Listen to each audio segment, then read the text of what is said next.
உண்மையிலேயே இப்போ என்னென்னு சொல்கிறோம், எங்களுக்கு ஒரு அடிப்படை பயிற்சி இருக்கும். நாங்கள் போனோன்னு அப்பேக்குள்ள இப்போ பயம் உதாரணத்துக்கு சில பேருக்கு சரியான பயமாக இருக்கும், வீட்டில் பயந்தாக்களாக இருப்பினோம். அந்த ட்ரைனிங்கிலேயே அவைக்கு ஒரு தங்களுக்குள்ள ஒரு தன்னம்பிக்கை வந்துடும். தங்களுக்கு ஒரு பொறுப்புகள் கொடுக்க அப்படி கொடுக்க போகைக்குள்ள எங்களை நாங்கள் உண்மையில என்னத்துக்காக போகிறோம், எங்களோட நாட்டை கைப்பற்றணும், சிங்களவன்ட இருந்து எங்களோட மக்கள் சந்தோஷமாக இருக்கணும். அந்த ஒரு பொறுப்பு ஒவ்வொரு போராளிக்கும் மனசில் எப்பயுமே இருக்கும். அப்பேக்க ஆட்டோமேட்டிக்காக அந்த துணிவு தண்டை பாட்டில் வரும். கையில் ஒரு ஆர்ம்ஸை கொடுக்க ஒரு யூனிஃபார்மை போடக்க அந்த பவர் ஆட்டோமேட்டிக்காக வரும். என்னை பொறுத்தவரை எனக்கு நிறைய மெமரிஸ் இருக்குது.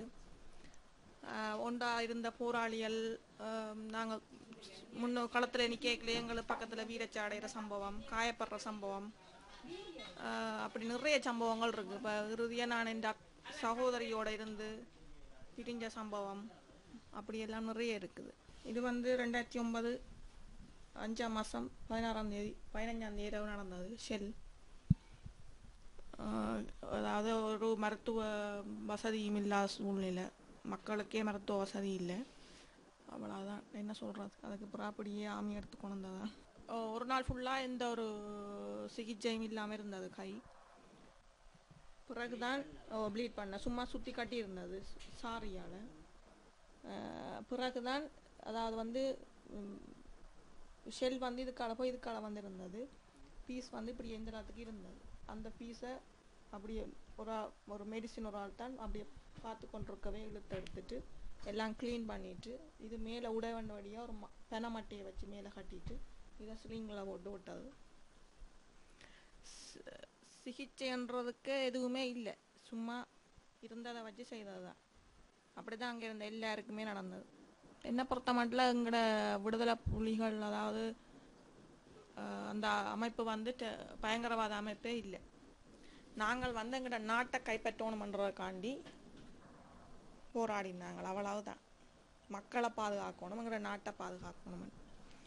அது என்னென்னு சொல்கிறது, நாங்கள் போய் ஜாயின் பண்ணி எங்களுக்குன்னு சில முக்கியமான வேலைகள் இருக்கக்குள்ளே நாங்கள் இப்போ எங்களால் உடல்நிலை இயலாது அல்லது எங்களுக்கு இந்த அமைப்பில் இருக்க விருப்பம் இல்லைன்னு சொல்லி நாங்கள் போய் எங்களோட மெயினான ஒரு ஆள்கிட்ட கதைச்சால் எங்களுக்கு கொஞ்சம் தண்டனை இருக்குத்தான். ஏனண்டா நாங்கள் இருந்த பொறுப்பு அப்படியா இருக்கக்குள்ள எங்களுக்கு கொஞ்சம் கூட தண்டனையாக இருக்கும். எப்படி என்றாலும் நீங்கள் ஒரு ஆஃபீஸில் வேலை செய்யக்குள்ள நீங்கள் ஒரு பெரிய இடத்துல இருப்பீங்க, அந்த ஆஃபீஸை விட்டு நீங்கள் லீவ் பண்ணிடலாது. உங்களுக்குன்னு ஒரு பொறுப்பு இருக்கும், அதில் எத்தனை வருஷம் நீ ஒர்க் பண்ணணும்னு. அப்படித்தான் அங்கே இப்போத்தைய சூழ்நிலைக்கு உண்மையில் இலங்கையில் இருக்கிற எந்த பெண்களுக்குமே ஒரு என்னென்னு சொல்கிறேன், உண்மையில் விடுதலை புலிகள் இயக்கம் இருக்கக்குள்ள 10 மணிக்கு பிறகும் ஒரு பெண் வழியில் தனியாக போய் எங்கேயும் போய் வரலாம். அந்த இது இப்போ பகலில் கூட ஒரு பொம்பளை பிள்ளை வழியில் போயிடலாம் சூழ்நிலை தான் அங்கே இருக்குது இலங்கையில். என்ன பொறுத்த மண்டல தனிப்பட்ட கருத்து, பெண்களுக்கு ஒரு நல்ல ஒரு விடிவு கொண்டு வரணும்னு சொன்னால் அது இப்போதைக்கு நடக்காதுன்னு தான் நான் நம்புகிறேன்.